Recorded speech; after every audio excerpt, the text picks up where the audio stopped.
కీర్తన 91.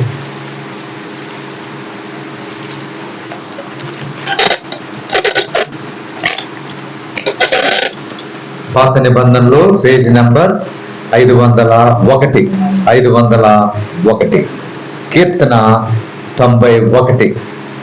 16 వచనాలు ఉన్నాయి. మార్చి చదువుకుందాం. నేను ఒక వచనం చదువుతాను, మీరు ఒక వచనాన్ని చదవండి. కీర్తన 91 పాత నిబంధనలో పేజీ నంబర్ 501. మహోన్నతుని చాటున నివసించువాడే, సర్వశక్తిని నీడను విశ్రమించువాడు.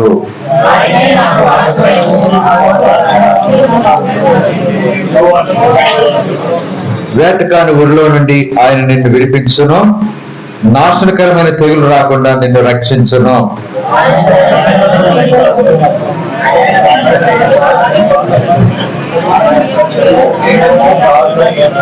రాత్రి వేళ కలుగు భయమునకైనను, పగటి వేళ ఎగురు బాణమునకైనను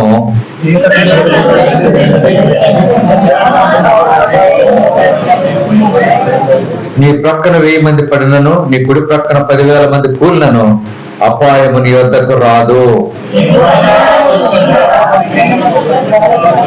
యెహోవా నీవే నా ఆశ్రయమని, నీవు మహోన్నతుడైన దేవుని నీకు నివాస స్థలముగా చేసుకుని ఉన్నావు. నీ మార్గములన్నిటిలో నిన్ను కాపాడటకు ఆయన నిన్ను గూర్చి తన దూతలకు ఆజ్ఞాపించును.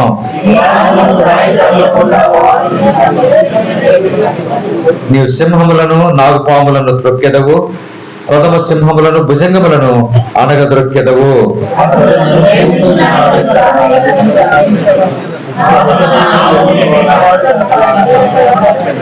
అతడు నాకు మొరపెట్టుగా నేను అతనికి ఉత్తరమిచ్చేదను, శ్రమలో నేను అతనికి తోడై ఉండేదను, అతను విడిపించి అతను గొప్ప చేసేదను.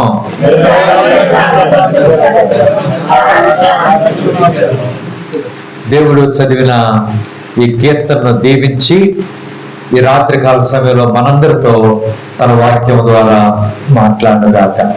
ఇంతవరకు నూజివీడు దైవ సేవకుడు సహోదరు ఎలీషా ఆయన యొక్క సాక్ష్యాన్ని మనం వింటూ వచ్చాము. అలాగున మరి తన జీవితంలో దేవుడు చేసిన కార్యాలని మనతో కూడా మరి ఆయన పంచుకున్నాడు. సరే, ఇప్పుడు మనం ఒక కీర్తన చదువుకున్నాం. ఈ కీర్తన ఎందుకు చదువుకున్నామో అనే ఒక ఉద్దేశం ఉన్నది.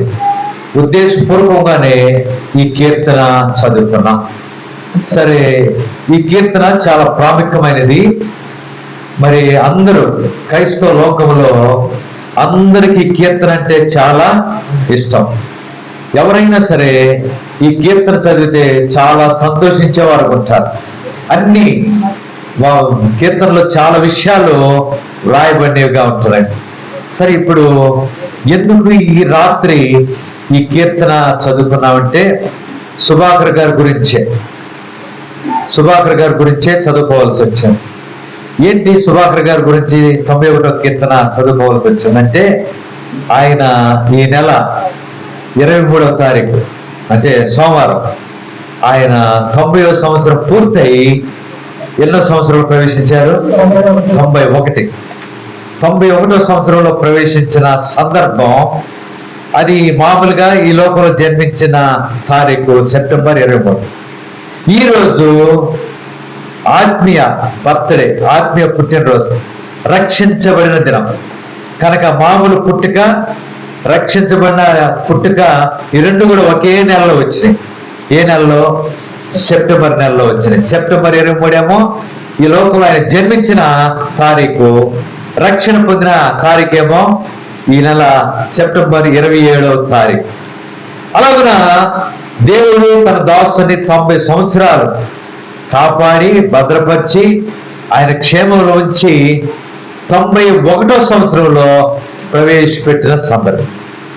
బైబిల్ అంతట్లో 91 అనేది ఎక్కడైనా ఉన్నదా అంటే ఏ బైబిల్లో ఏ పుస్తకంలో కూడా లేవు. ఒక్క కీర్తనలోనే ఉంది. కీర్తనలోనే 91 అంటే ఎన్ని ఉన్నాయి కీర్తనలు? మొత్తం ఎన్ని? 150 కీర్తనలు. కనుక కీర్తనలు చాలా పెద్ద పుస్తకం. 91వ కీర్తన మరి సుభాకర్ గారి యొక్క జీవితంలో అది నెరవేర్చబడిందిగా ఉంటాం. సరే, ఇప్పుడు ఈ 91వ కీర్తనలో ఆయన గురించి 7 విషయాలు రాయబడ్డాయి. 7 విషయాలు చూడండి. 14, 15, 16 14, 15, 16 వచనాల్లో నేను చివరిలో చూడండి, 14 వచనం చివరిలో తప్పించదను, తర్వాత 2వ లైన్లో ఘనపరిచేదను, తర్వాత 15వ వచనంలో ఉత్తరం ఇచ్చేదను, తర్వాత తోడై ఉండేదను, ఆ తర్వాత గొప్ప చేసేదను, తర్వాత తృప్తిపరిచేదను, తర్వాత అతనికి చూపించేదను. 7 ఆధ్యాత్మిక అనుభవాల్లో సహోదరుడు సుభాకర్ గారు ఉన్నారు. అయితే ఇంకో సంగతి, 7 ఆయన జీవితంలో పరిపూర్ణంగా నెరవేర్చబడినవి గనక ఆయన మనకి ఈరోజు వర్తమానం. ఈ 7 సంగతులే మనకు ఆధ్యాత్మిక జీవితంలో వర్తమానంగా వచ్చాయి.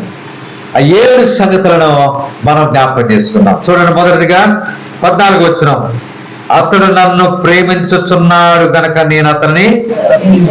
సుభాకర్ గారు దేవుని ప్రేమించాడు. అంటే మొట్టమొదట మనము దేవుని ప్రేమించాల. మొట్టమొదటి ఎవరు ప్రేమించారు? బైబిల్లో ఉంది, యోహాను 3:16లో దేవుడు లోకమున ఎంతో ప్రేమించారు. అంతేకాదు, బైబిల్ ఇంకొక మాట ఉంది, తానే మొదట మనలను, మనం కాదు మొదట ప్రేమించింది, తానే మొదట మనలను ప్రేమించాడు. కనుక ఆయన మనల్ని ప్రేమించాడు కనుక మనం ఏం చేస్తున్నాం? ఆయనను ప్రేమిస్తున్నాం. సాధారణంగా మనకి ఒక అలవాటు ఉంది, ఇచ్చి పుచ్చుకోవటం. ఎవరైనా మనకి ఏదైనా ఇచ్చారు. ఒక సందర్భంలో ఒక ఇంట్లో వాళ్ళు అంటున్నారు, మన అబ్బాయి పెళ్లికి వాళ్ళు వచ్చి ఇంత డబ్బులు ఇచ్చారు, లేకపోతే పలానా వస్తువు ఇచ్చారు కనుక వాళ్ళ ఇంట్లో పెళ్లి జరుగుతుంది కనుక మనం కూడా దానికి తగ్గట్టుగా ఏం చేయాలి? వారికి ఇవ్వాలి. వారు ఇచ్చారు కనుక మనం కూడా ఏం చేయాలి? ఖచ్చితంగా ఇచ్చి తీరాలి. అలాగే దేవుడు మనల్ని ప్రేమించాడు కనుక మనం కూడా ఏం చేయాలి? దేవుణ్ణి ప్రేమించాలి. సుభాకర్ గారు దేవుని యొక్క ప్రేమ తన జీవితంలో ఆయన పొందినాడు కనుక దేవుని ఆయన ప్రేమించే ధన్యత దేవుడు ఆయనకు అనుగ్రహించాడు. దేవుడు ప్రేమిస్తున్నాడు. అందుకని దేవుడు అన్నాడు, అతడు నన్ను ప్రేమించుచున్నాడు కనుక నేను అతన్ని. మరి 90 సంవత్సరాలు ఎన్ని పరిస్థితులు చూడండి. సాధారణంగా మనకు కొద్ది సంవత్సరాల్లోనే ఎన్ని బాధలు, ఎన్ని శ్రమలు, ఎన్ని కష్టాలు, ఎన్ని ఇబ్బందులు, ఎన్ని అనేకమైన ఇరుకుతో కూడిన పరిస్థితులు ఎదుర్కొన్నాం. మరి 90 సంవత్సరాల్లో ఆయన నిలబెట్టి మీ జీవితంలో ఎలాంటి పరిస్థితులు ఎదుర్కొన్నారో చెప్పంటే ఈ రాత్రి అంతా సుభాకర్ గారు చెప్తూనే ఉంటారు. మనం వినాలే కానీ నిద్రపోకుండా రాత్రి అంతా వాచ్ నైట్ సర్వీస్ అన్నమాట. రాత్రి అంతా మనకు ఆయన చెప్తూనే ఉంటాడు. నిజమే, ఎన్ని పరిస్థితులు 90 సంవత్సరాల అనుభవంలో. ఇంకో సంగతి, ఈ రోజుల్లో 90 సంవత్సరాలు బ్రతకడం అంటే సామాన్యమైన విషయం కాదు. ఎంతో శ్రేష్టమైన దేవుని కృప ఉంటే తప్ప 90 పూర్తయి 91లో ప్రవేశించడం అంటే సామాన్యం కాదు. ఆయన 91 వచ్చిన సాధారణంగా చాలా మంది ఆ వయసులోనే 60 రాగానే అయిపోద్ది చాప్టర్ అయిపోతుందంటే నడవలేరు, పరిగెత్తలేరు, కూర్చుంటే లేకలేరు, లేస్తే కూర్చోలేని పరిస్థితి. అయితే సుభాకర్ గారు నేను ఇందాక వచ్చాము, 6 గంటలకు వచ్చాము. 6 గంటల నుంచి ఆయన చూస్తూనే ఉన్నా. అటు లేస్తాడు, ఇటు లేస్తాడు, అటు పోతాడు, వాళ్ళని హెచ్చరిస్తాడు, వీళ్ళని హెచ్చరిస్తున్నాడు. ఆయన కుదురుగా నేను అప్పుడు అనుకున్నాను, ఏమనుకున్నానంటే వామ్మో 91 సంవత్సరంలో కూడా దేవుడు ఆయనకి ఎంత సిట్టు స్టాండే. అట్లా సిట్టు కాదు, ఆయన సిట్టు స్టాండ్.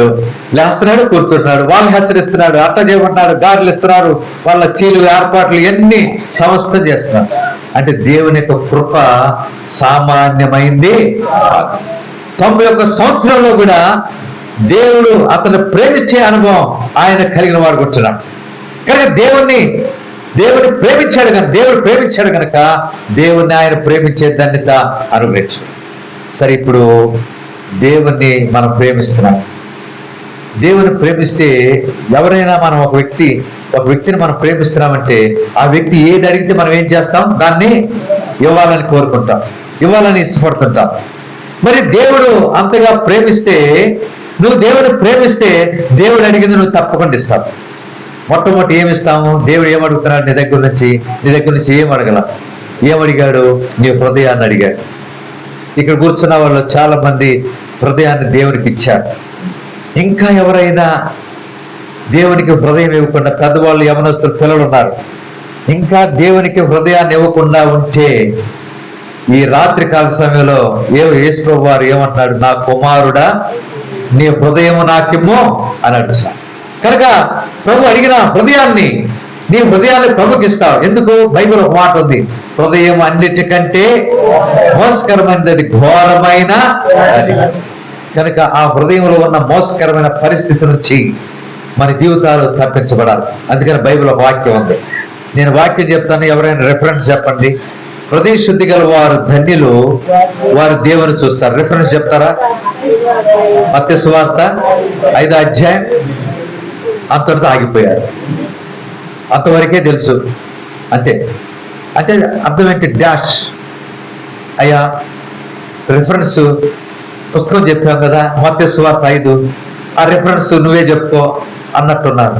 నేనే చెప్తాను. 8వ వచనం, మత్తయి సువార్త 5వ అధ్యాయం 8వ వచనంలో, హృదయ శుద్ధి గల వారు ధన్యులు, వారు దేవుణ్ణి.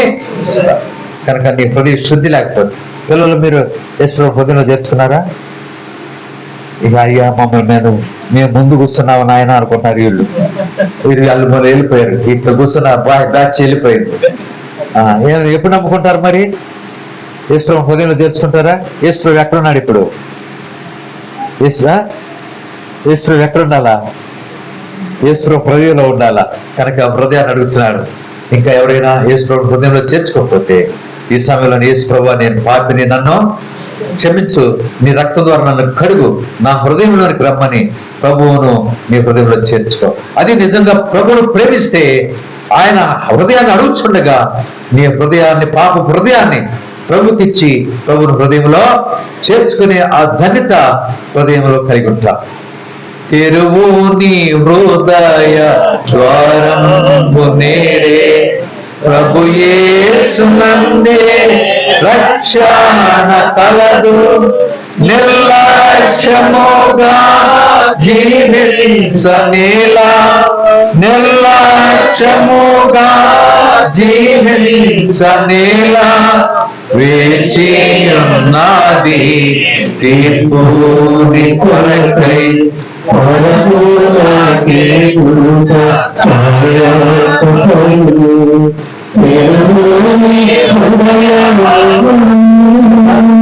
తెరువు నీ హృదయం నేనే. ఇదే మిక్కిలనుకున్న సమయం, ఇదే రక్షణ. బైబిల్ ఇంకొక మాట ఉంది, ఎంత గొప్ప రక్షణను నిర్లక్ష్యం చేసిన ఎలాగో. కనుక తీర్మానం చేసుకుని యేసు ప్రభువును రక్షకునిగా అంగీకరించి, ఆయన మనల్ని ప్రేమించాడు కనుక మనం కూడా ఆయన ప్రేమించా. అంతేకాదు, ప్రభువును ప్రేమించి హృదయాన్ని ఇవ్వటమే కాదు, జీవిత దినమంతా కూడా మనము ప్రభువును ప్రేమించాలి. అందుకనే ఒక ఆయన ప్రభు ప్రశ్న అడిగాడు. ఏమని అడిగాడంటే, నీవు నన్ను ప్రేమిస్తున్నావా? చెప్తారు ఎవరిని అడిగాడు ప్రభు ఆ ప్రశ్న? నిజంగా వీరికంటే నన్ను ఎక్కువగా ప్రేమిస్తున్నావా?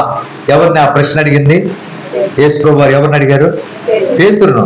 యోహాను కుమారుడు అయిన సీమోను, వీరికంటే నీవు నన్ను ఎక్కువగా ప్రేమిస్తున్నావా? కనుక ప్రేమించే అనుభవం మనం కలిగి ఉండడం ద్వారా మన జీవితాలు ధనికరమవుతాయి. ఇది మొదటి విషయం.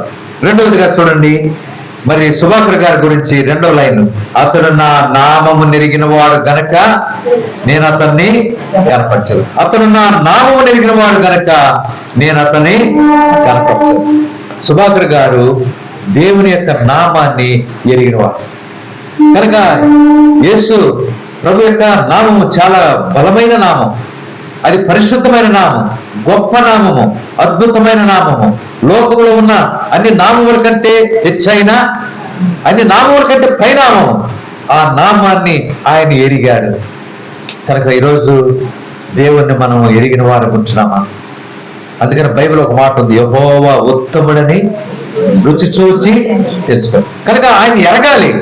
అనుదిన జీవితంలో ఏదో యేసు ప్రభువును నమ్ముకున్నాం, ఏదో మందిరానికి వెళ్తున్నాం, బేతేలకు వెళ్తున్నాం, ఆదివారం గడుపుతున్నాం, వచ్చేస్తున్నాం, లేకపోతే ప్రత్యేక కూటాలు జరుగుతున్నాయి, ప్రత్యేక కూటాలకు వెళ్ళి వాక్యం వింటున్నాం, అన్ని కాదు. కానీ అనుదిన జీవితంలో దేవుణ్ణి ఏం చేయాలంట? మనం ఎరగాల. మన జీవితంలో ఆయన ఎరగాలంటే ఆయనతో ఏముండాలి మనకు? అందుకనే ఒక సామెత ఉంది, పెద్దలు అన్నారు, 6 నెలలు ఇద్దరు గారి స్నేహం చేస్తే వీడే వాడైపోతాడు. కనుక మరి దేవునితో సంబంధం, ఆయనతో స్నేహం చేస్తే దేవుడు ఎవరు అనే సంగతి మనం చక్కగా ఎరిగే ధన్యత మనకు కలిగి ఉంటాం. ఎరుగుట అనేది చాలా అవసరం. దేవుడు మనల్ని ఎరిగాడు అనుకుంటున్నాం, మనం దేవుడిని ఎరిగాం అనుకుంటున్నాం, కానీ నిజ జీవితంలో ఆయన ఎరుగుతున్నామా? బైబిల్ ఒక మాట ఉంది, పలకండి, అద్వితీయ సత్యదేవుడు అయిన నిన్నును నీవు పంపిన డాష్ అనగా పూర్తి చేయాలి. ఏముంది అక్కడ? యేసుక్రీస్తును ఎరుగుటయే నిత్యజీవం. కనుక ఆయన ఎరిగే అనుభవం మనం కలిగిన వారు ఉండాలి. ఇప్పుడు చూడండి, యోబు దేవుని ఎరిగాడంట. ఏమని ఎరిగాడు? నా విమోచకుడు సత్యం. తర్వాత ఆయన భూమి మీద నిలిచిన నేను, నా విమోచకుడు సజీవుడు. ఈరోజు మనం ఎరుగుతున్నామా? ఒక గుడ్డివాడు ఎరిగాడండి. ఏమని ఎరిగాడు? ఒకరు మాత్రం నేను ఎరుగుదును. ఏమి ఎరిగాడంటే గుడ్డివాడు, పుట్టుకతోనే గుడ్డివాడు. ఏమెరిగాడు? నేను గుడ్డివాడినై ఉండి ఇప్పుడు చూస్తున్నాను. నేను గుడ్డివాడినై ఉండి నేను చూస్తున్నాను. నేను ఒకటి మాత్రం ఎరుగుదును. పిల్లారా, దేవుని ఎరుగుడు ద్వారా మనం బలవంతులంగా ఉంటాము. దేవుని ఎరిగిన వారు నిజమైన బలమైన విశ్వాసులుగా జీవించేవారు ఉంటారు. తమ దేవుని ఎరుగువారు బలము కలిగి గొప్ప కార్యములు చేస్తారు. దానియేలు గ్రంథం 11వ అధ్యాయం 32వ వచనంలో ఆ మాట రాయబడింది. తమ దేవుని ఎరుగువారు బలము కలిగి గొప్ప కార్యములు చేసేవారు ఉంటారు. బైబిల్ అందరూ కూడా అబ్రహాము దేవుని ఎరిగాడు, అలాగే మోషే దేవుని ఎరిగాడు, దావీదు దేవుని ఎరిగాడు, యోబు దేవుని ఎరిగాడు. అనేక మంది భక్తులు దేవుణ్ణి ఎరిగారు. చివరికి అపొస్తలుడైన పౌలు అన్నాడు, ఏమన్నారు చెప్పండి? నేను నమ్మిన వారిని ఎరుగుదును. నేను నమ్మిన వారిని నేను ఎరుగుతాను. కనుక ఎరిగే జీవితం. కనుక అతడు నా నామమును ఎరిగిన వాడు కనుక నేను అతన్ని. మరి ఈరోజు సువాకర్ గారిని దేవుడు గణపరిచాడంటే ఆయన నామాన్ని ఎరిగినాడు. అలాగే మన జీవితంలో కూడా ఒక పాట ఉంది, యేసు పరిశుద్ధ నామమునకు ఎప్పుడు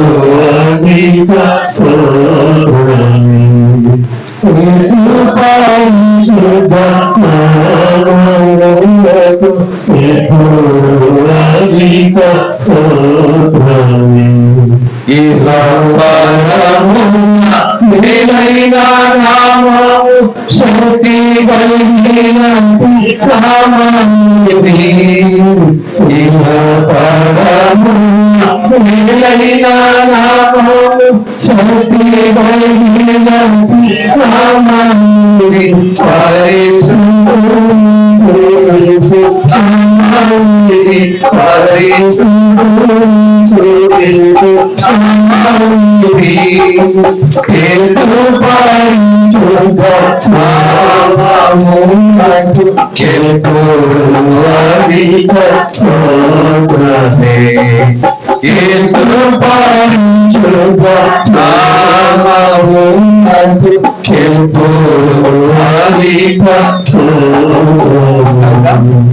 ఏ నామం అది? పరిశుద్ధ, కనుక శక్తి కలిగిన నామం. ఆ నామాన్ని ఎరుగుడు ద్వారా ఆయన మనల్ని గణపరిచేవాడు ఉంటాడు. అలాగన రెండవదిగా దేవుని నామాన్ని మనం ఎప్పుడు కూడా ఎరిగేవారు కూడా. అలాగన సుభాకర్ గారు ఎరిగినాడు కనుక దేవుడు ఆయన ఆశీర్వదించారు, గణపరిచారు. మొదట ఏం చదువుకున్నాం? అతడు నన్ను ప్రేమించుతున్నాడు. మనం కూడా దేవుని ప్రేమించాలని కలిగి ఉన్నాం. రెండవదిగా అతడు నా నామము ఎరిగిన వాడు కనుక నేను అతన్ని. మూడవదిగా చూడండి 15వ వచనం, అతడు నాకు మొరపెట్టగా నేను అతనికి ఉత్తరం ఇచ్చాను. అలాగన సుభాకర్ గారు ఆయన ప్రార్థించిన వ్యక్తి. ప్రార్థన లేకపోతే ఇన్ని సంవత్సరాల ఆయుష్ కానీ, సంఘాన్ని నడపటం కానీ. ఇంకో సంగతి, సుభాకర్ గారు ఫోన్ వస్తుందంటే నాకు అర్థమైపోతుంది. ఖచ్చితంగా ఫోన్లో ఏం చెప్తారంటే, అన్నా దగ్గర బండి అంటారు. ఏం దగ్గర బండి? మీటింగులు. అబ్బా ఈ మీటింగులతో పెద్ద ఇదే అనుకుంటాం. కానీ దేవుడు ఎంత గొప్పించాడంటే, నిజంగా ఆ వయసులో కూడా అలు పెరగకుండా మీటింగ్, మళ్ళా అన్ని చక్కగా అందరికీ మరి ఆహ్వానం ఉన్నది, వచ్చిన వారందరికీ భోజన సదుపాయం ఉంది. ఇవన్నీ ఆ ఇన్విటేషన్లో అంటే అందరికి పంచే పత్రికల్లో రాసేవారు ఉంటారు. నిజంగా ఎంత ఓపిక. తీరా మాకు గాంధీకి వస్తే అసలు లైట్లు కూడా ఉండవు. ఏంటబ్బా అసలు ఈరోజు శూన్యం అనుకున్నాం. ఏం శూన్యం? కనీసం అప్పుడప్పుడు మాకు బూందీను లడ్డు ఇచ్చేవాళ్ళు. ఈరోజు అది కూడా ఉండదేమో అనిపించింది. తీరా చూస్తే మంచి వేడిగా అందరికి ఏమొచ్చినాయి? గారెలు వచ్చినాయి. కనుక నేను ఎందుకు చెప్తున్నానంటే, మరి అది దేవుడికి ఇచ్చిన కృపను బట్టి ఆయన అన్ని కూడా సమకూర్చి చక్కగా జరిపిస్తుంది. మళ్ళీ ఇంకొక రహస్యం కూడా చెప్తున్నాను. మంచి బిర్యానీ చేస్తున్నారంట ఈరోజు. బిర్యానీని చికెన్ కర్రీ అనుకుంటాను ఉందా మరి. అది మళ్ళీ పుట్టికి నాకు లేకపోతే నిజమేనా? మళ్ళీ నేను శ్రద్ధ అయిపోతాను. ఉందన్నమాట. ఉందా? రైట్, ఉందా? అట్లా బాగా దేవుడు పడబాకండి. కనుక మీరు నిద్రపోకుండా జాగ్రత్తగా వాక్యం వినండి. కనుక ఎందుకు చెప్తున్నానంటే, అన్ని సమస్తము సమకూర్చి దేవుడు జరిగించేవాడు ఉంటున్నాం. కనుక ఇక్కడ ఆయన ప్రార్థనా పరుడు. ఎంతో చక్కగా ప్రార్థన ద్వారా కార్యములు ఆయన జరిగించేవాడు ఉన్నారు. ఇంకో సంగతి, ఒక సంఘాన్ని నడపటం అంటే సామాన్యమైన విషయం కాదు. దేని మీద ఆధారపడితే సంఘం నడపగలం? ప్రార్థన. ప్రభువా నీ బిడ్డలను జ్ఞాపకం చేసుకో, వారిని ఆదరించము, వారి ధైర్యపరచము, వారికి స్వస్థత దయచేయి, వారి అవసరతలు తీర్చు, వారికి ఎవరైనా రక్షణ లేని వారు రక్షించబడినట్లు వచ్చిన వారందరూ కూడా, మందిరానికి వచ్చిన వాళ్ళందరూ కూడా బలంలో పాలు పొందడానికి సహాయం చేయి.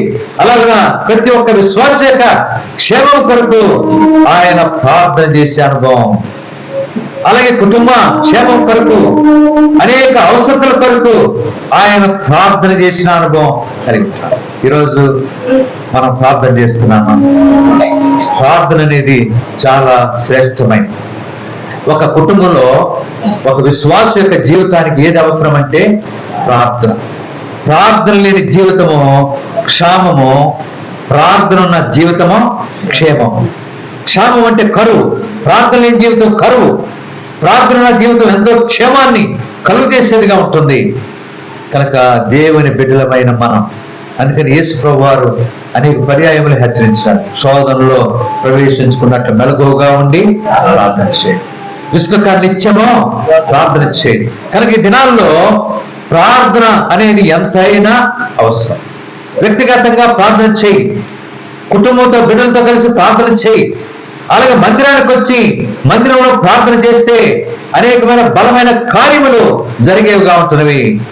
ప్రార్థన అనేది ఎంతైనా అవసరం. మన జీవితానికి, మన కుటుంబ క్షేమానికి ప్రార్థన అనేది అవసరం. అనేక పర్యాయములు భక్తులు ప్రార్థన చేయడం ద్వారా అనేకమైన బలమైన కార్యములు దేవుడు జరిగిస్తూ వచ్చారు. ఎంతో భయంకరమైన, ఈరోజు భయంకరమైన వర్షం పొద్దున చాలా ఒక మందిరంలో కర్మెల్లో ఒక అతను పైన పడుకున్నాడు. పైన పడుకుని ఎదిపోయి పెద్ద పెద్దగా అరిచినట్టు అర్థమైంది. ఏందబ్బా మెసి అరుస్తున్నాడు అనుకున్నా. ఏం సంగతి అంటే గబగబ కిందకు వచ్చాడు. అప్పుడు ఏమైందంటే ఆ పెద్ద పెద్ద ఉరుములు ఆడికి భయం అంట ఆయనకి. అందుకని గబగబ కిందకు వచ్చాడు. కిందకు వచ్చి అన్న అన్న అని పిలుస్తున్నాడు. మంచి నిద్రలో ఉన్నా. ఏం సంగతి మెసి అంటే, అన్న అన్న ఆ తాళాలు అన్న, ఆ గది తాళాలు అన్నాడు. అంటే కిచెన్ వైపు తాళాలు. ఏం సంగతి అంటే, అమ్మో నాకు మనం వంగాడు, వంగి గట్టి గుద్దమన్నాడు నన్ను. ఈయన మీద గట్టి గుద్దాల్సి వచ్చింది. అంటే ఏమొచ్చింది దానికి? ఆ భయం అంతా పోయిందనమాట. కనుక ఇలాంటి పరిస్థితుల్లో ఇట్లాంటి భయాలు ఎన్నో ఉంటాయి. ఈ భయాలని పోవాలంటే ఏం చేయాలి? మనం ప్రార్థన చేయాలి. సాతాను క్రియలు బంధించబట్టు కొరకాయి. ప్రార్థన యొక్క అవసరత ఎంతైనా అవసరం. మనకి దినాల్లో మెలకువగా ఉండి ప్రభు ఇచ్చిన సమయం కొలది సమయాన్ని వ్యర్థం చేసుకోకుండా, అందుకని బైబిల్ ఒక మాట ఉంది, సమయమును భూమి యొక్క సద్వినియోగము చేసుకొనచ్చు ప్రార్థనా జీవితాన్ని మనము కలిగి. ఇప్పుడు ఎన్ని చూసాం మనం? మొదలు అతను నన్ను ప్రేమిస్తున్నాడు, సుభాకర్ గారు ప్రేమించాడు కనుక మనం ప్రేమిద్దాం. రెండవది ఆయన తన నామాన్ని ఎరిగినవాడు, దేవుని నామాన్ని ఎరిగినవాడు, మనం కూడా దేవుని నామాన్ని ఎరుగుదాం. మూడవది అతను దేవునికి మొదలుపెట్టాడు, ప్రార్థన చేశాడు కనుక మనం కూడా దేవునికి ప్రార్థన చేశాం. తర్వాత చూడండి 15 వచ్చిన 2వ లైన్లో 4వదిగా శ్రమలో నేను అతనికి తోడై ఉన్నాను. శ్రమలో నేను అతనికి తోడై ఉన్నాను. శ్రమ వచ్చింది, శ్రమలో దేవుడు తోడై ఉన్నాడు. ఏ లక్షణం ఉంది శ్రమలో దేవుడు అతనికి తోడై ఉండటానికి? సుభాకర్ గారికి బైబిల్లో మోషేకు దేవుడు తోడైనాడు శ్రమలో. అందుకనే శ్రమ నొంది ఉండటానికి మేలాయన. దేని బట్టి ఆయన ఆ శ్రమ తట్టుకున్నాడంటే మోషే బైబిల్లో ఉంది విశ్వాసం. కనుక సుభాకర్ గారు శ్రమలో దేవుడు అతనికి తోడై ఉండటానికి ఏముంది ఆయనలో? విశ్వాసము ద్వారా అనేకమైన బలమైన కార్యములు జరిగించిన వాడు ఉంటున్నాడు. విశ్వాసము. ఈనాడు మన జీవితాల్లో కూడా విశ్వాసం కలిగి, బైబిల్ ఒక మాట ఉంది, విశ్వాసం లేకుండా డాష్ దేవునికి ఇష్టడై ఉండట అసాధ్యం. ఎక్కడుందా మాట చెప్తారా?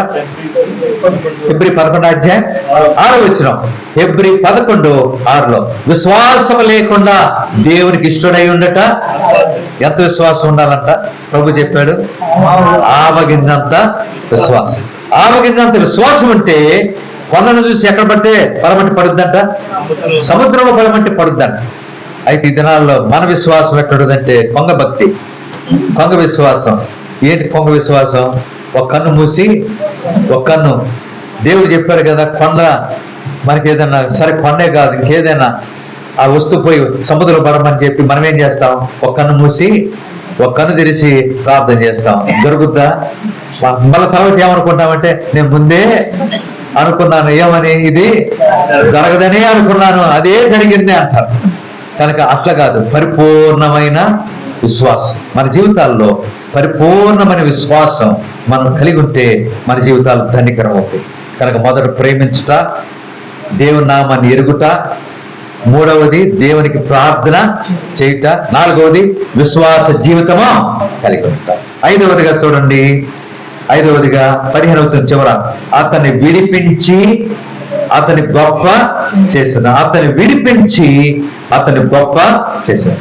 ఒక ఆయన చెరసాల్లో ఉన్నాడు. చెరసాల్లో ఉంటే రాజుగారు ఆయన అర్జెంటుగా పిలిపించాడు. పిలిపించి చివరికి ఆయన గొప్ప చేశాడని చెప్తారు ఎవరైనా? యోసేపు చెరసాల్లో ఉంటే ఫరో యోసేపును పిలిపించి ఆదికాండం 41 అధ్యాయంలో మన 14 వచనంలో మాట ఉంది. ఆదికాండం 41 అధ్యాయం 14 వచనంలో యోసేపును పిలిపించి ఆయన గొప్ప చేశాడంటే చివరికి యోసేపు ఫరో యొక్క కళ అన్ని కూడా చెప్పేశాడు. కళ భావాన్ని చెప్పాడు. చెప్పగానే 38వ వచనం, ఆదికాండం 41 అధ్యాయం 38వ వచనంలో యోసేపు గురించి ఫరో ఇచ్చిన సాక్ష్యం అంటే, ఇతని దైవాత్మ కలిగిన వ్యక్తిని మనము కనుగొనగలమా? దేవుని ఆత్మ కలిగిన వ్యక్తిని మనం కనుగొనగలమా? హెచ్చించాడు, గొప్ప చేశాడు. కనుక యోసేపును అతడు గొప్ప చేయబట్టడానికి కారణం ఏంటంటే, అంతకుముందు ఇద్దరికి కలభావాలు చెప్పాడంట. పానదాయకుల అధిపతి, పక్షికారుల అధిపతి. సరే, పానదాయకుల అధిపతి చెప్పాడు, అయ్యా ఫరో దగ్గర నన్ను జ్ఞాపకం చేసుకోమంటే ఆ వ్యక్తి ఏం చేశాడు? పోయి మర్చిపోయాడు. ఎన్ని సంవత్సరాలు? 2 సంవత్సరాలు మర్చిపోయాడు. 2 సంవత్సరాలు మర్చిపోతే 2 సంవత్సరాలు యోసేపు ఓర్చుకున్నాడు. కనుక ఐదవదిగా ఓర్పు అనేది సుభాకర్ గారు కలిగి ఉన్నారు. 90 సంవత్సరాలు ఓర్పు యొక్క అనుభవంలో ఆయన కలిగి ఉన్నాడు. అందుకని బైబిల్ ఒక మాట ఉంది, వాగ్దానం పలకనందరూ వాగ్దానము పొందు నిమిత్తము మీకు ఓరిమి అవసరమై ఉన్నది. కనుక హెబ్రీ 10:36 చివరిలో మాట ఉంది. హెబ్రీ 10 36వ వచనం చివరిలో ఆ మాట వ్రాయబడిందిగా ఉంటుంది, ఓర్పు. అలాగే యాకోబు 1:4 ఒక మాట ఉంది, పలకనది కూడా, ఓర్పు తన క్రియను కొనసాగింపనీయుడి. కనుక ఓర్పు అనేది చాలా అవసరం. మనకు అసలు ఓర్పు అనేదే ఉండదు. మనంతా ఎట్లా ఉంటుందంటే అప్పటికప్పుడు అయిపోవాలి. తెల్లవారుజామున జనవరి 1వ తారీఖున వాగ్దానం తీసుకుంటాం, వెళ్ళేటప్పుడు అంటావు ఈ సాయంత్రానికల్లా ఇది నెరవేరబడాలా, దేవుడు దీన్ని ఏం చేయాలా, సాయంత్రానికల్లా నెరవేరిపోవాలా అన్నట్టుంటాం. కొన్ని సంవత్సరాలు ఆ సంవత్సరం అంతా పట్టుద్ది నెరవేరబడాలని. కొన్నిసార్లు మనకేంటంటే తీసుకోవటం వెంటనే ఓర్పు ఉండదు. ఓర్పు దాని క్రియను కొనసాగింపనీయుడి. అబ్రహాం ఓర్చుకున్నాడు. ఓర్పు అనేది తన జీవితంలో కార్యం జరిగిందిగా ఉంటుంది. కనుక దీన్ని బట్టి చూస్తే 5వదిగా సుభాకర్ గారు ఏమి నేర్చుకుంటున్నాం మనం, ఓర్పు. కనుక ఎల్లప్పుడూ కూడా ఓర్మి మనకు ఎంతో అవసరంగా ఉంటుంది. ఇది ఎన్నోది మనం చూసాం, 5. తర్వాత 16వ వచనం, దీర్ఘాయువు చేత అతనిని తృప్తిపరచను. 91 సంవత్సరం అంటే దీర్ఘాయుష్. దీర్ఘాయువు 91 సంవత్సరం. బైబిల్లో నరుని ఆయుష్ ఎన్ని సంవత్సరాలు? 70 సంవత్సరాలు. అధిక బలం ఉన్నాయల్లా. 90 అంటే ఎంత బలం? అత్యధిక బలం. అత్యధిక బలం 90.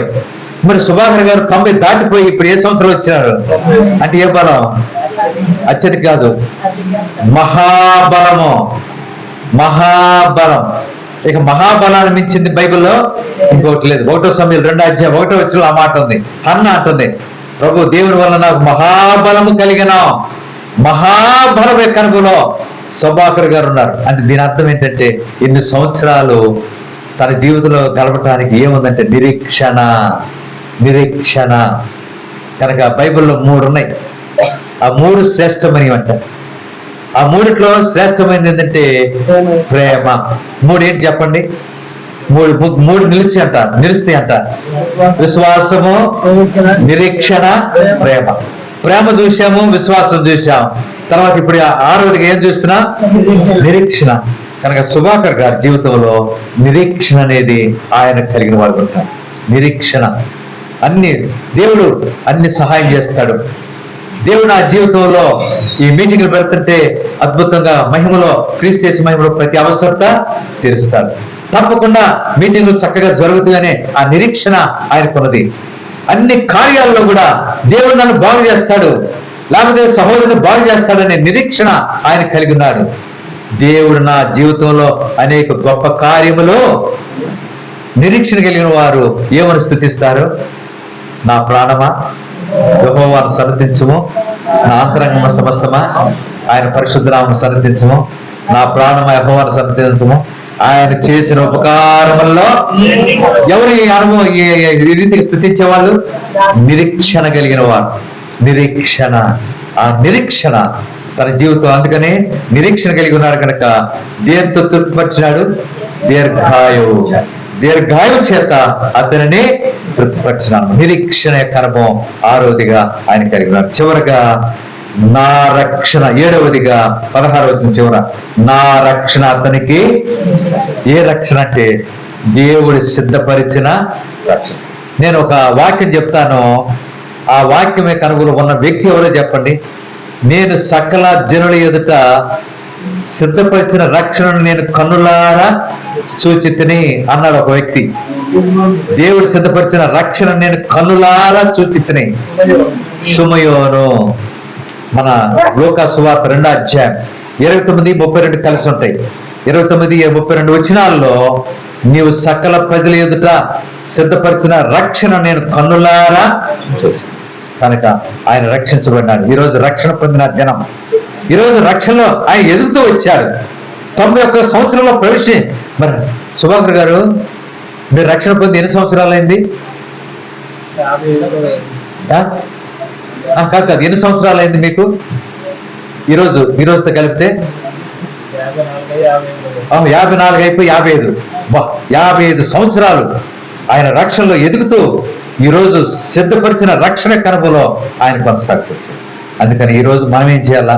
ఇంత గొప్ప రక్షణ ఏం చేయకూడదు, నిర్లక్ష్యమా చేయకుండా ఆ రక్షణలో కొనసాగాలి. బైబిల్ ఒక మాట ఉంది చూడండి, ఫిలిప్పీయులకు రాసిన పత్రిక 2వ అధ్యాయం 12వ వచనం. ఎవరైనా ఒకరు చదవండి. ఫిలిప్పీయులకు రాసిన పత్రిక 2వ అధ్యాయం 12వ వచనం. ఫిలిప్పీయులకు రాసిన పత్రిక 2వ అధ్యాయం.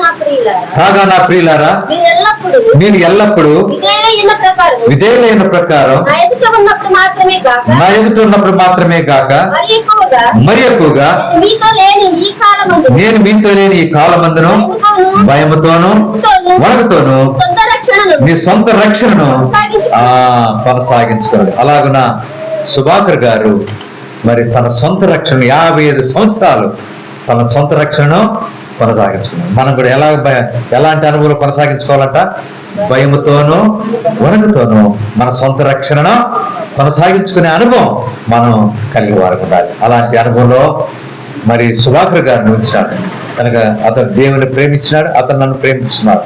రెండవది నామము ఎరిగాడు. మూడవది దేవునికి ప్రార్థన మొరపెట్టాడు. నాలుగవది విశ్వాసమే కనుమలో ఉన్నాడు. ఐదవది